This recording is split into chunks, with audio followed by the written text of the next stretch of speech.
What's up, guys? Today I want to show you one of my favorite hip stretches. This is a great hip opener that is going to help really increase your mobility in your hips. Now remember, our hips are one of the most mobile joints in the body.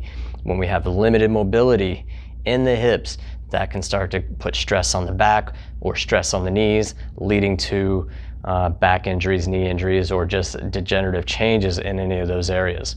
So we want to really make sure we have good mobility of our hip rotators and our hip flexors, both of which can get really tight, especially with those of us who are more sedentary, who sit for long periods during the day, and causes an adaptive shortening and tightening of the hip flexors and the hip rotators.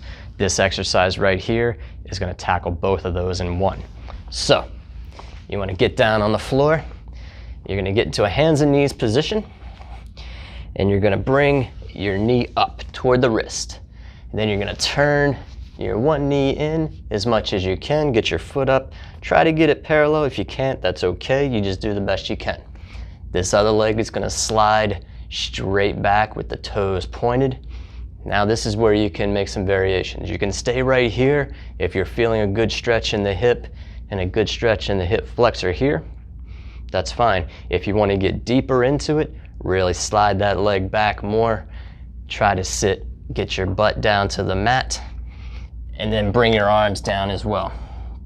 Now you're deeper into this stretch, really getting a good stretch in the hip rotators, into the hamstrings, and the hip flexor on the opposite leg.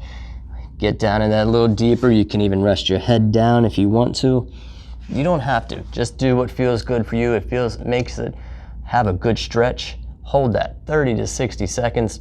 Try it a couple times on each side. It's going to really improve your hip mobility. It's going to improve your flexibility of your hip flexors and your hip rotators, and help you minimize low back pain, knee pain, and hip issues. Try it out. I'll see you next time.